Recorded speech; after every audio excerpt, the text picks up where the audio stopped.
Tinapay mula sa langit. A daily morning devotion with CRC Family.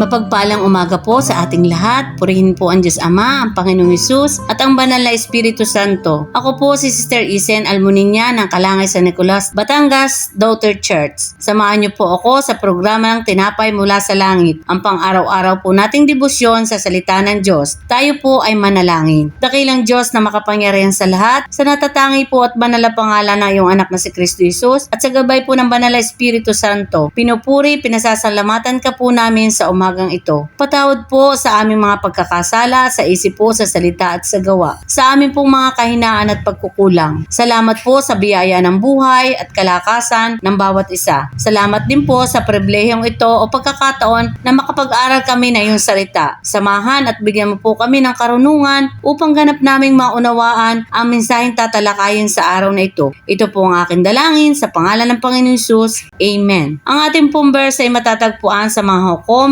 21 verse 10 to 12 na pinamagatan pong Judgment on Jabes Gilead 10. Kaya ang kapulungan niyaon ay pumili ng 12,000 na matatapang na kawal, pinapunta sa Jabes at inutusang patayin ang lahat ng taga roon. 11. Bata't matanda, lalaki't babae, liban sa mga dalaga. 12. Nakakita sila ng 400 dalaga at ang mga ito'y iniuwi nila sa silo, sakop ng Kanaan. Purihin po ang Panginoon sa pagkabasa ng kanyang salita. Ang mga Hukom 21, 10 to 12 po ay patungkol sa panunumbalit po ng lipi ni Benjamin matapos ang digmaan at sa mga bunga ng maling pagpapasya ng mga Israelita. Makikita po natin dito sa panahon yun, wala po silang maayos na pamumuno at ginagawa lang nila ay ang mga inaakala lang nilang tama. Sa ganun pong desisyon, nakagawa po sila ng desisyong nagdulot ng higit pong pagdurusa at kaguluhan. Matapos nga po ang digmaan sa lipi ni Benjamin, natuklasan po nila ang mga Jabes Gilead po ay hindi nakikisama sa kanilang mga pagpupulong. Ang Jabes Gilead po ay ang pagpaparusa ng mga Israelita dahil nga po hindi dumadalo sa pambansang pagtitipon. Ang judgment o paghatol po sa Jabes Gilead ay bunga po ng hindi nila pakikiisa sa tipan at desisyon ng Israel. Nagpasya po ang mga Israelita na lusubin ang Jabes Gilead. Napatay po ang karamihan ngunit naligtas po ang 400 dalagang berhen upang mapangasawa ng mga lalaking Benjamin. Itinuturo po sa atin na mahalaga po ang katapatan sa pamunuan. May mabigat po na bunga ang maling pagpapasya at kasalanan. Ang kwento po na ito ay hindi po nangangahulugan na sinasanaayunan ng Diyos ang lahat ng ginawa ng Israelita. Ipinapakita po nito kung ano po ang maaaring mangyari kapag po ang tao ay malayo o hiwalay sa Diyos at umaasa lamang po sa sariling lakas at pagpapasya. Tayo po bilang mga Kristiyano, tinuturuan po tayong magpasya ayon po sa katotohanan at kalooban ng Diyos, hindi po ayon sa ating sariling kagustuhan. Maging tapat po tayo at mag-ingat sa mga desisyon. Huwag po tayong padalos-dalos na gumawa ng hakbang na maaaring makasakit po sa iba. Bagkus, hanapin po natin ang Diyos upang ang ating pasya ay maging makatarungan at naaayon po sa kalooban ng Diyos. Tayo po ay manalangin. Panginoon, salamat po sa iyong salita na nagre-remind po sa amin sa araw na ito. Turuan niyo po kami na maunawaan na ang pagsuway at maling desisyon ay may mabigat na bunga. Bigyan mo po kami ng pusong marunong sumunod sa iyong kalooban at magtiwala sa iyong karunungan sa desisyon po namin gagawin. Gabayan mo po kami at tulungang makapamuhay ayon sa iyong kalooban at maging mabuting halimbawa po kami sa iba. Panginoon, maraming salamat po. Ito po ang aming dalangin sa pangalan ng Panginoong Hesus. Amen. Mapalad po tayo na nakakabahagi po tayo ng programang ito, ang Tinapay Mula sa Langit. Ini-encourage po ang bawat isa na patuloy na subaybayan at suportahan ang programang ito, ang TMSL. Tuwi pong alas 5:30 ng umaga. Pagpalain po tayo ng Panginoon at magpagpalang umaga po sa ating lahat.